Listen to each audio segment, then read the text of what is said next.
Au début, je ne savais pas très bien où je voulais m'orienter, quelle école je voulais intégrer.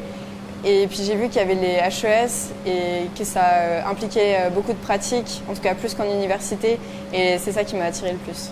Ce qui m'a motivée à faire ce stage, tout simplement, c'est que avant de faire la maturité, j'ai fait une formation dans le milieu médical.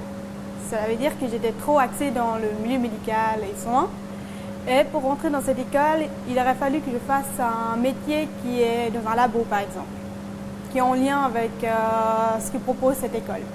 Donc le fait que je fasse ce stage d'été, c'est pour justement acquérir la pratique demandée. Et quand je vais finir ces 10 semaines dans cette école, je vais poursuivre 9 mois de stage dans un labo. L'école le proposait pour une entrée en matière avant la rentrée. Et puis pour se préparer aussi au stage en entreprise, parce que j'ai choisi de faire le PIBS, donc le bachelor en 4 ans. Ce qui me motive tout simplement, c'est tout ce qui est un peu recherche,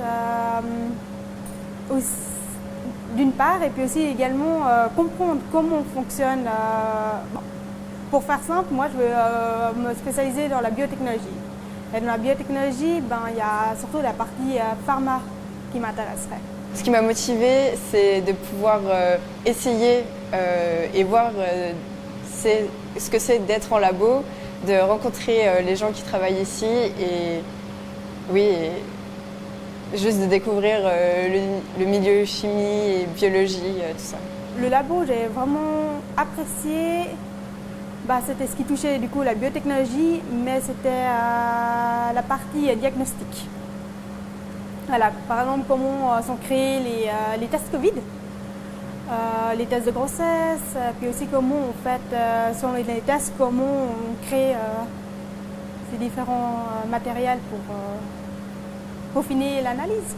J'ai vraiment tout apprécié, mais on va dire que là, ce qu'on fait ces deux dernières semaines, c'est intéressant parce qu'on travaille sur un mandat et ça rend le truc un peu plus réel, on va dire. Sur les 10 semaines, en fait, l'école propose de voir les 3 filières différentes. Il y a la biotechnologie, chimie analytique et agroalimentaire. Et pour qu'on puisse aussi s'orienter, du coup, on a un peu chaque semaine des différents postes, différents lieux et différents profs selon leurs compétences. Et, voilà.